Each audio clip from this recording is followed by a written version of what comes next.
Hey guys, and welcome to Petrol, and welcome to this week's Midweek 180, brought to you from my home in Mevagissey, Cornwall, with that view behind me.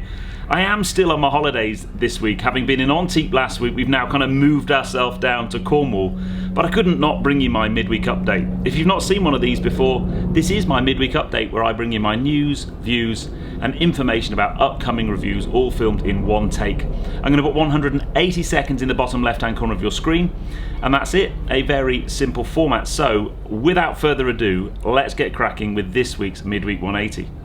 I shall start my timer.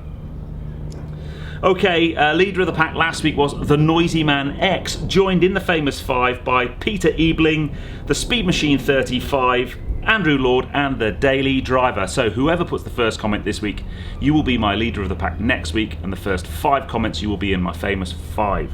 Where are you and what you're doing? I've got a few of those this week. James Clark was in Vancouver Island on business. Brilliant place, Vancouver. Richard Jones was in Singapore, watches all my videos, never had a shout out. There you go, Richard.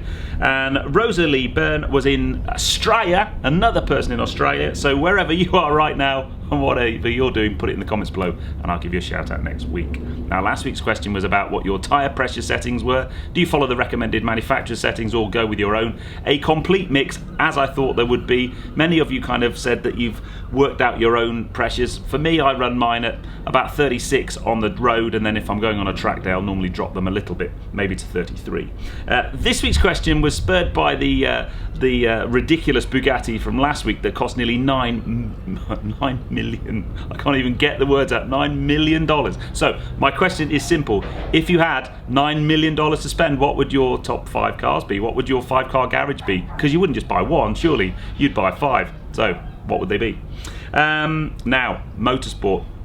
I only watched a little bit of the MotoGP from the weekend, but what a last lap. I mean, if that's not an advert for amazing racing, I don't know what is. Absolutely incredible last lap. So brilliant motorsport fix from MotoGP, but I think we've only got a little while to wait before Formula 1 is back. Come on.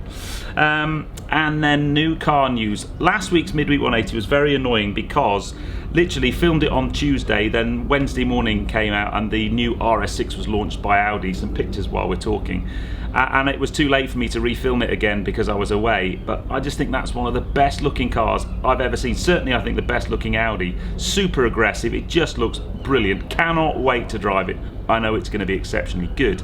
And then also last week, very annoyingly, I was actually invited to the first UK press drives of the new Audi S4. And as I am a current B9 S4 owner, I was very keen to see what this new diesel S4 is like, and I'm gutted I couldn't have been there. I'm hoping to drive it very, very soon. I'm still not convinced at all whether I want to return to the black pump, but we will see. It does look like a very good car. I mean, you can't go wrong. 700 Newton meters of torque, and it does 50 miles to the gallon, but for me, the heart and soul of the S4, the reason I love it so much, is that V6 petrol, and I never had one in the V8 era, but it's just got so much noise and there's going to be something missing, but I reckon it will still be a very, very good car.